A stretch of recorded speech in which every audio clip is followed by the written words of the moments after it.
Ազգային ժողովի մեծարգո նախագահ, նախագահի հարգելի տեղակալներ, հարգելի պատգամավորներ, կառավարության հարգելի անդամներ, սիրելի ժողովուրդ։ Հավասարակշռված եւ հավասարակշռման արտաքին քաղաքականությունը դարձավ այն առանցքային գործիքներից մեկը, որը թույլ տվեց կայունացնել Հայաստանի Հանրապետության արտաքին միջավայրը։ Կառավարությունը ոչ միայն շարունակելու է հավասարակշռված եւ հավասարակշռման արտաքին քաղաքականությունը, այլև այն որդեգրում է որպես արտաքին քաղաքական ռազմավարություն, որի առանցքային խնդիրը արտաքին հարաբերությունների մեջ անհամաչափություններ թույլ չտալն է կամ անհամաչափությունները հավասարակշռելու գործիք ունենալը։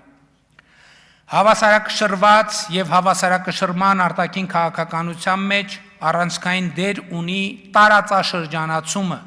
որի նպատակը սեփական միջավայրում առանց արտաքին օգնության ապրելը Հայաստանի Հանրապետության համար ոչ միայն հնարավոր, այլև հարմարավետ դարձնելն է։ Այս իմաստով հարաբերությունների հետագա զարգացումը Վրաստանի, Իրանի Իսլամական Հանրապետության, Թուրքիայի Հանրապետության, Ադրբեջանի Հանրապետության հետ ունեն կարևոր նշանակություն։ Միացյալ Նահանգների հետ արդեն տարածաշրջանային քաղաքականության մասով մեր հարաբերությունները գտնվում են վերընթաց վիճակում։ Հայաստանի Հանրապետության եւ Ամերիկայի Միացյալ Նահանգների միջև ռազմավարական գործընկերության հուշագիրը ընդամենը 2025 թվականի հունվարին է ստորագրվել եւ տեսեք, թե այս ընթացքում ինչ զարգացումներ են տեղի ունեցել։ Ես հիշում եմ, որ նախորդ տարվա սեպտեմբերին, ուղիղ մի տարի առաջ, այս դահլիճում ստիպված էի ճակերտավոր արդարանալ, որ օգոստոսի 8-ին նախագահ Թրամփի հետ արհեստական բանականության եւ կիսաղորդիչների ոլորտում նորարարական գործընկերության մասին ընդամենը մտադրությունների հուշագիր եմ ստորագրել, որն այդ թվում այս պահին դահլիճում ներկա որոշ ընդդիմադիր պատգամավորների այն ժամանակվա պնդման ոչինչ չասող եւ չնշանակող թուղթ էր։ Այդ ճակերտավոր ոչինչ չասող թղթի ստորագրումից 1 տարի անց Հայաստանում 3 սուպեր համակարգչային կենտրոն է բացվել, որոնցից մեկը Երևանի պետական համալսարանում, մյուս երկուսը արհեստական բանականության գործարաններ են եւ այս ոլորտում Հայաստան, Միացյալ Նահանգներ, մասնավոր ներդրողներ համագործակցության պլաններն այնպիսին են, որ մենք թերևս ստիպված կլինենք կրկին անդրադառնալ մեր էներգետիկ ռազմավարությանը, որովհետև արհեստական բանականության ոլորտի ներդրումային նախանշվող ծրագրերը էներգետիկայի պահանջարկը մեծացնելու են ահռելի տեմպերով։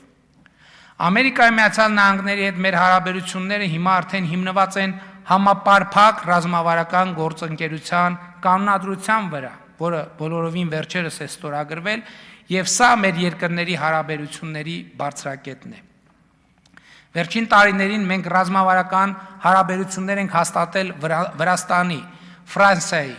Չինաստանի, Նիդերլանդների, Ղազախստանի, Գերմանիայի, Լյուքսեմբուրգի, Միացյալ Թագավորության, Բուլղարիայի, Խորվաթիայի, Լիտվայի հետ։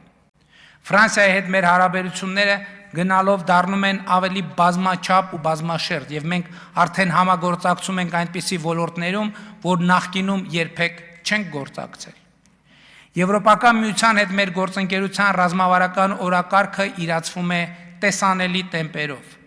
Նախորդ տարի ազգային ժողովի կողմից ընդունված Եվրոպական միությանը Հայաստանի Հանրապետության անդամակցելու գործընթացի մեկնարկի մասին օրենքը նոր թափ տվեց այս գործընթացին։ 2026 թվականի մայիսին Երևանում տեղի ունեցավ Եվրոպական քաղաքական համայնքի 8-րդ գագաթնաժողովը, ապա եւ Հայաստան-ԵՄ առաջին գագաթնաժողովը։